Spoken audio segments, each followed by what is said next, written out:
1. Same wake time every day. Let me ask you something. What time did you wake up this morning? And what time yesterday?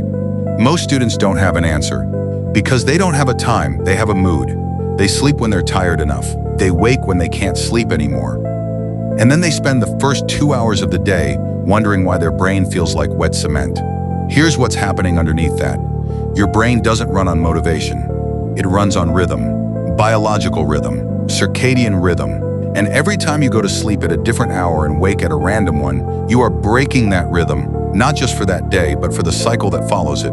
This is the part most habit videos skip.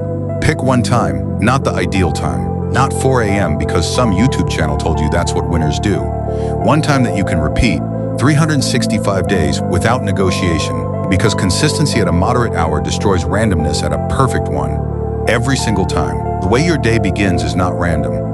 It is decided the night before, and the morning before that, and the week before that. Rhythm is built in layers. You don't get it in a day. Start building it today. Water before anything else. Your body just ran 8 hours without fluid. No intake, no hydration. Just 8 hours of physiological work. Breathing, repairing, consolidating memory, while completely dry. And then you wake up and reach for your phone. Stop. Before we continue, be honest with yourself right now. When's the last time the first thing you did after waking was drink water? Not coffee, not a scroll.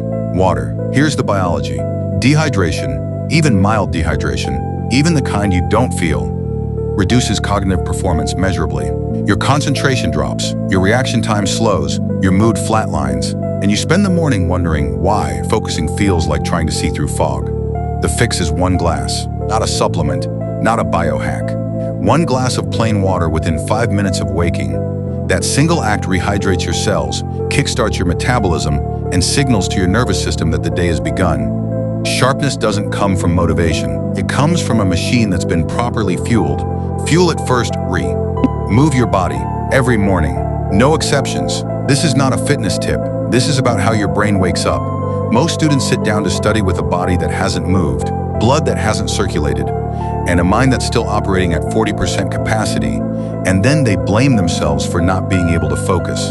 That's not a focus problem. That's a biology problem. What I'm about to say is simple, but most students ignore it completely.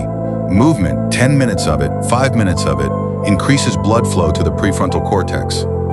That's the part of your brain responsible for focus, decision-making, and executive function. You can't think clearly without it receiving adequate circulation. And it doesn't receive adequate circulation when you go directly from bed to desk pull-ups, stretching, a short walk. It doesn't matter what form it takes. What matters is that you move your body before you ask it to perform, because a brain inside a still body is a brain that is fighting itself. Move first, then work. 4. Protein in the morning, not sugar. You already know this, but let's name what's actually happening. When you start your morning with processed food, bread, sugary cereal, packaged snacks, your blood sugar spikes fast and crashes faster. And inside that crash lies distraction, irritability, mental fog, and the inexplicable urge to do nothing productive. Here's what nobody tells you about the students who consistently outperform. They eat differently, not less, not in some complicated way. Differently, protein digests slowly. It doesn't spike. It doesn't crash. It gives your brain a sustained, stable source of energy that lasts hours, not the 30-minute sugar window followed by a collapse. Eggs, Greek yogurt, paneer, a protein shake if nothing else. You don't need to optimize every meal. You need to stop starting your most important hours with the worst possible fuel, because your brain is going to perform exactly as well as you fed it. And right now, you're feeding it for failure and wondering why you're failing. 5. 3 priorities. Britain. Before the day starts, most students are busy. Almost none of them are productive. And those are not the same thing. Being busy means you were moving. Being productive means the movement mattered. The difference between the two is direction, and most students begin every single day without it. Sit with that for a moment. You wake up, you scroll, you eat, you sit down, and then you study whatever feels least painful, avoid whatever feels hardest, and by 11 p.m. you've spent 14 hours being busy and moved nothing forward. Every morning, before the first study session, before the phone, before anything, write 3 things, not 10. 3. The 3 actions that, if completed today, would actually advance your goal. That list is your direction. Without it, effort is just noise. And you've been making very organized, very exhausting noise for a long time. 3 priorities. Written morning. Non-negotiable. 6. Stop feeding your brain instant reward. This is the one that will cost you the most to hear. Every time you pick up your phone between tasks, not to use it intentionally, just out of reflex, you are training a pattern. You are teaching your brain that discomfort is not to be tolerated, that when focus becomes difficult, relief is one swipe away. And here is what that training is doing to you: deep work. The kind that produces real results, real understanding, real performance, requires the ability to sit in cognitive discomfort, to stay present when the mind resists, to push through the friction that comes before clarity. That ability is being systematically dismantled. Every scroll, every reflexive check, every time you reach for your phone without intention, you're not resting when you scroll. You're resetting your tolerance for difficulty to 0. Set limits, defined ones, a specific time window for social media and nothing outside it. Not because discipline requires sacrifice, but because the students who protect their attention are the ones whose attention is still worth something. The rest are just scrolling through other people's lives while their own quietly collapses. 7. Deep work blocks, not marathon sessions. Here is a myth that is costing you enormously, that the student who studies the most hours wins. They don't. The student who maintains the highest quality of focus for the most accumulated minutes wins, and those two things are completely different. This is where most students lose the entire game without realizing it. Your prefrontal cortex, the focused, executive part of your brain, can sustain genuine deep focus for roughly 45 to 90 minutes before its performance degrades. After that, you're physically present but cognitively absent. You're generating the appearance of study in blocks. 45 minutes, complete focus, phone in another room, no background noise beyond what supports your cognition, no task switching, then a genuine 10-minute break, then repeat. 3 focus blocks will produce more measurable progress than 8 hours of low-quality, distracted effort. Stop measuring your work by duration. Measure it by intensity, because time spent and work done are not the same thing. 8. Learn one thing outside your syllabus. Daily school teaches you compliance. It teaches you to follow instructions, meet deadlines, and produce acceptable answers on demand. Those are not useless skills, but they are not the skills that build leverage. They are not the skills that create options. I need you to hear what I'm about to say clearly. The students who will become impossible to ignore in 5 years are not the ones who got the best grades.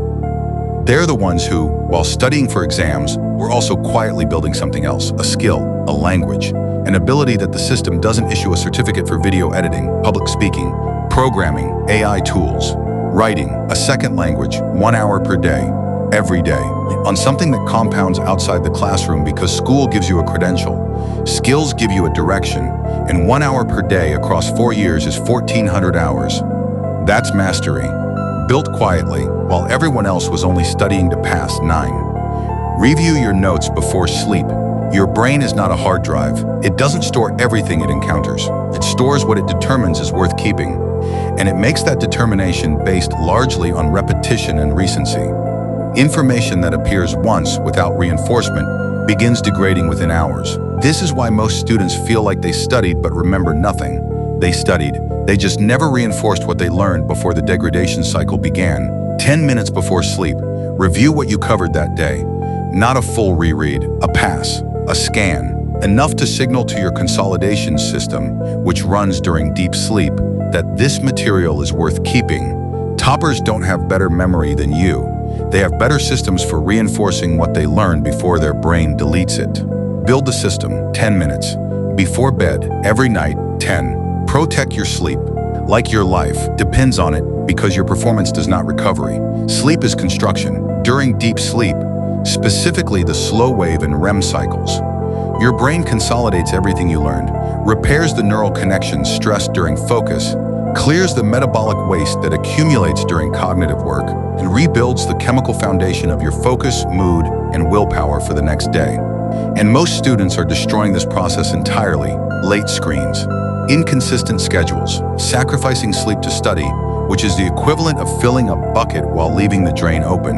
You cannot outstudy a broken sleep schedule. The information doesn't stick, the focus doesn't return, and the debt compounds silently until the system breaks. 7 to 9 hours, consistent schedule. Screen-free final hour, not because sleep feels productive. It doesn't feel like anything. That's the point, because while you're unconscious, your brain is doing the actual work of making everything you did today worth something tomorrow. Protect it. These 10 habits are not a list, they are a system. And a system only works when it runs completely. You cannot hydrate and skip sleep and expect clarity.